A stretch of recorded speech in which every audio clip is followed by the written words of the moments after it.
Hello అండి. అసలు డయాబెటీస్ని reverse చేయొచ్చా?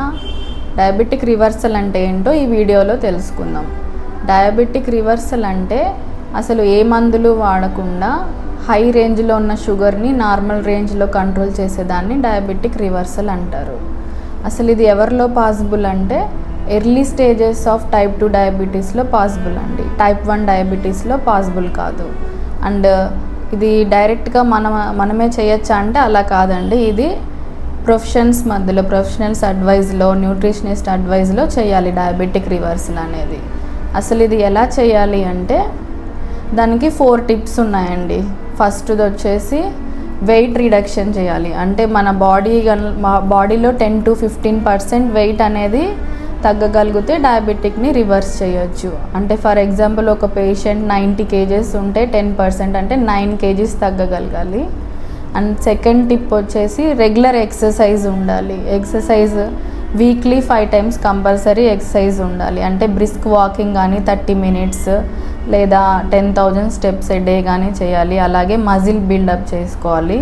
అండ్ లేదా ఇంకొక టిప్ ఉంది, అదేంటంటే తిన్న వెంటనే మార్నింగ్ బ్రేక్ఫాస్ట్, లంచ్, డిన్నర్ 3 పూట్ల తిన్న వెంటనే 10 to 15 minutes వాకింగ్ చేస్తే షుగర్ అనేది స్పైక్ కాకుండా ఉంటుంది. ఇంకా థర్డ్ టిప్ వచ్చేసి బ్యాలెన్స్డ్ డైట్ తినాలి. మనం తినే ఫుడ్లో ఓన్లీ కార్బోహైడ్రేట్స్ కాకుండా బ్యాలెన్స్డ్గా తీసుకోవాలి. అంటే ఫైబర్, ప్రోటీన్, కార్బోహైడ్రేట్స్ తీసుకోవాలి. అంటే ఒక ప్లేట్ ఉంటే అందులో హాఫ్ పార్ట్ వచ్చేసి ఫస్ట్ ఫైబర్స్ తినాలన్నమాట. అంటే ఫైబర్ అంటే సలాడ్స్, ఆకుకూరలు, ఇంట్లో చేసే కర్రీస్ అవన్నీ హాఫ్ ఉండాలి. మిగిలిన హాఫ్ దాన్ని మళ్ళీ 2 partsగా చేసుకొని ఒక పార్ట్లో ప్రోటీన్స్ తీసుకోవాలి.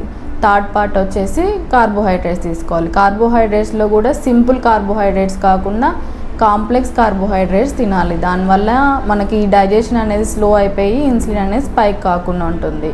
ఆ కాంప్లెక్స్ కార్బోహైడ్రేట్స్ అంటే మనకి బ్రౌన్ రైస్ కానీ లేదా మిల్లెట్స్లా తినాల్సి ఉంటుంది. అండ్ ఆర్డర్ ఆఫ్ ఫుడ్ కూడా ఇంపార్టెంట్. ఫైబర్ తిని తర్వాత ప్రోటీన్స్ తిని తర్వాత కార్బోహైడ్రేట్స్ తింటే ఇన్సులిన్ లెవెల్స్ అనేవి స్పైక్ కాకుండా ఉంటుంది. దీన్ని బ్యాలెన్స్డ్ డైట్ అంటారు.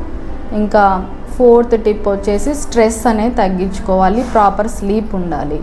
అండ్ రెగ్యులర్గా 6 to 8 hours వరకు ప్రాపర్ స్లీప్ ఉండాలి. స్ట్రెస్ అనేది తగ్గాలి. దీనివల్ల డయాబెటిక్ అనేది రివర్స్ చేసుకోవచ్చు. Thank you.